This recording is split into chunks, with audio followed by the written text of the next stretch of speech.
Salut copain, ça joue bien? Ouais, il y a un petit gars, Horus from the Moon, sur internet, il y a 9 ans en arrière. Il avait tout prédit ce qui arrive aujourd'hui au Moyen-Orient, quoi. Et ce qui arrive aujourd'hui, bah lui, 9 ans auparavant, bah il a tout prévenu. Ça fait de lui un Messi, ou bien, je sais pas, un Madame Irma, je sais pas, quoi. En tout cas, ce petit gars, il avait tout prédit, hein, l'effondrement de l'Amérique, l'effondrement d'Israël, machin, tout le Moyen-Orient là-bas, quoi. Ah, voilà, quoi. Bon, il avait même dit, ouais, le pays imaginaire, il finirait rasé au nucléaire. Mais bon, maintenant, depuis 9 ans, les choses ont changé. Le pays imaginaire, il n'existe plus. Il est devenu justement le pays imaginaire. Et là-bas, on reconnaît l'État de Palestine. Alors, on peut plus le raser au nucléaire parce que Palestine, ça rime pas avec nucléaire, quoi. Hein? Voilà, quoi. Par contre, Palestine, ça rime avec estime. On a de l'estime de soi, puis on arrête de se faire rabaisser par des gens qui viennent du pays imaginaire, avec des dieux imaginaires. Oh, tu dois croire ma hiérarchisation, tu dois croire le clergé. Oh, ouais, ouais, c'est écrit dans le livre. Ici, t'es qu'un esclave, ferme ta gueule. Oh, dans le catholicisme, machin et tout, le libre arbitre n'existe pas. Hein, vu que ici, t'es là pour purger tes péchés, blablabli, blablabla, quoi. Hein? Voilà, le libre arbitre, il n'existe que du côté de Satan, quoi, du côté de la démocratie directe. Voilà. Hein, où on est sorti des dieux imaginaires, et puis que justement, nous avons le libre arbitre. Tout le monde ici a le choix de choisir le bien ou le mal. Hein. Tandis que vous, dans le catholicisme, chaque fois le bien, c'est votre ego. Ah, c'est moi, le bien, c'est moi, le bien, c'est moi. Puis chaque fois vous faites des choses mal, oh, c'est Satan, c'est les forces du mal, c'est pas ma faute. Vous vous déresponsabilisez, vous déculpabilisez, quoi. Hein, dans votre monde, au lieu de prendre conscience que tout vient de vous, le libre arbitre, et que chaque choix a été dépendu de toi. Si aujourd'hui, tu as subi la guerre préventive, tu as été vacciné, puis que tu as ton certificat de con, c'est bien grâce à toi. Hein? Personne t'a mis un flingue sur la tête, puis ils t'ont dit c'est où le vaccin ou la balle dans la tête. Ça n'est jamais arrivé à ce stade-là. Donc arrête de mentir à toi-même. On t'a suggéré, on t'a supputé des idées. Hein? On t'a. Voilà, quoi. La guerre idéologique, quoi. Par du, comment tu appelles ça, de l'imaginaire, du virtuel, du spéculatif, de l'accessoire, c'est pas réel, c'est pas là, mais ça t'a mis dans la tête des peurs bien réelles, les peurs d'une maladie qui n'existe pas, quoi.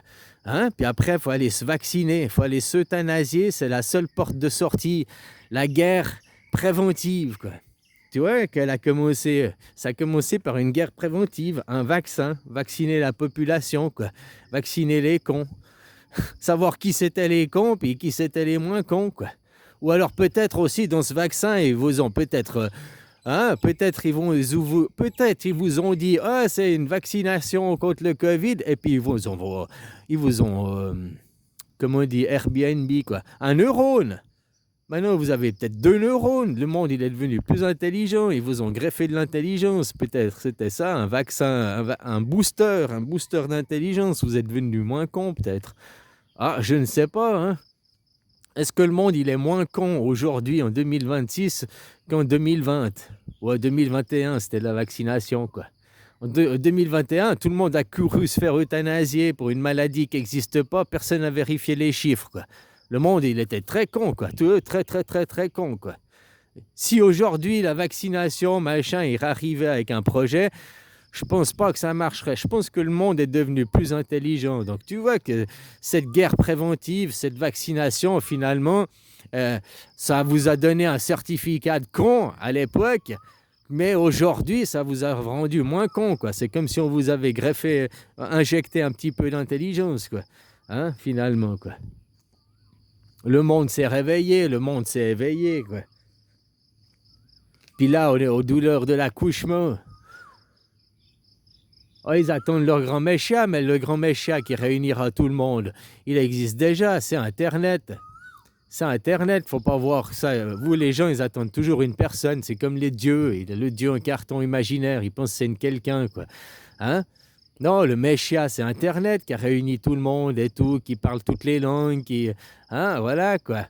Et puis qui amène le grand Messie, le retour du Messie. C'est-à-dire que c'est quoi? C'est un nouveau jour, un renouveau. Hein? Alors le Messie, les gens, ils attendent quelqu'un en personne. Si tu attends quelqu'un en personne, eh ben, moi, je dis que c'est moi, parce que je suis le nouveau Bouddha.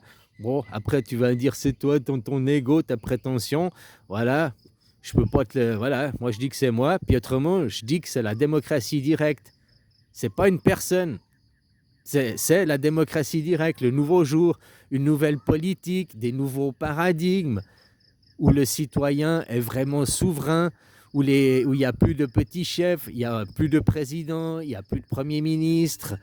Alors, il y aura toujours des ministres, hein, il y aura toujours des gens pour s'occuper administrativement de l'État et tout. Mais on coupe les têtes, ou la tête, enfin le président, pour mettre des têtes au sommet, c'est-à-dire les concitoyens, les citoyens souverains. Voilà que partout, même en France, partout, dans toutes les nations du monde, vous êtes déjà des démocraties représentatives. Vous l'êtes déjà, quoi. L'Iran, c'est depuis 1906, c'est une démocratie représentative. Ici en Thaïlande, c'est depuis 1932. Tu vois, ça, ici, c'est l'armée au pouvoir. Le bouddhisme a une grande importance, machin, mais c'est une démocratie représentative. C'est plus il a le droit de veto, enfin, hein, mais officiellement, c'est une démocratie représentative. Il y a un parlement, il y a un congrès, il y a machin, il y a tout le temps de soin. Entre eux, au congrès, les parlementaires, ils votent. Voilà, mais vous, les citoyens, vous ne votez pas. Vous n'êtes pas dans la démocratie directe. Maintenant, il est temps de passer au livre d'après, au chapitre d'après, à l'évolution suivante de la civilisation. On ne va pas revenir à du barbarisme, on ne va pas revenir au temps du despotisme. On ne revient pas en arrière, on va en avant. Et en avant, c'est la démocratie directe, c'est l'étape après la démocratie représentative, vient la démocratie directe. Voilà où on en est maintenant. On passe de l'un à l'autre. Et ceux qui étaient les empires, qui étaient la gouvernance mondiale, hein, Israël qui représentait la religion, le monde imaginaire, et puis le roi qui était le shérif du monde représenté par les USA, qui maintenant perdent leur statut, quoi. Ils perdent leur statut, mais c'est aussi parce que la roue tourne. C'est juste que maintenant, le shérif du monde, ça va devenir plusieurs shérifs. Enfin, il n'y a plus besoin de shérif du monde en démocratie directe.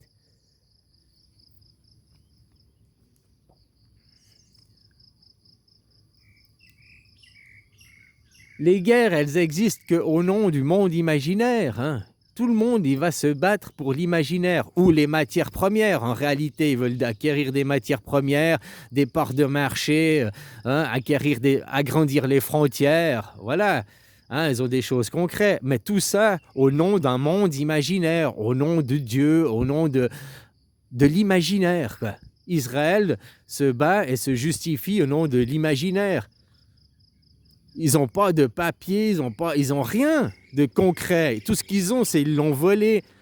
Et puis, ils reconnaissent tous ces papiers, ces actes de propriété qui sont reconnus par l'État du pays d'imaginaire. Parce qu'ils ne sont pas reconnus par l'État de Palestine. Là-bas, c'est l'État de Palestine. Tous, avec des Suisses allemands, des Suisses romands, avec des juifs et puis des musulmans, des chrétiens, des catholiques. La même chose, hein, pour arriver à une union puis qu'ils arrêtent, c'est que la démocratie directe là-bas, avec une constitution qui n'est pas ethnocidaire, la constitution suisse. Les mots sont choisis, les mots sont réfléchis, les mots ont été traduits déjà en 4 langues, qu'ils aient la même signification que la phrase, qu'il soit en suisse allemand, qu'il soit en français, en suisse roman, pas en français, en suisse roman, en suisse italien, ou bien en romanche, il a le même sens.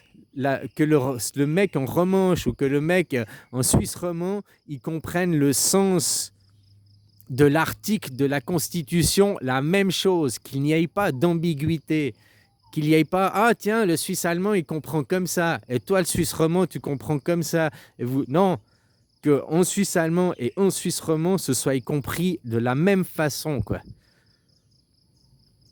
Pour éviter justement qu'il y ait des guerres après. « Ah mais moi j'ai compris comme ça, ah moi j'ai compris comme ça. » Non, il n'y a qu'une façon, voilà, quoi, que la traduction soit la même pour tout le monde, quoi.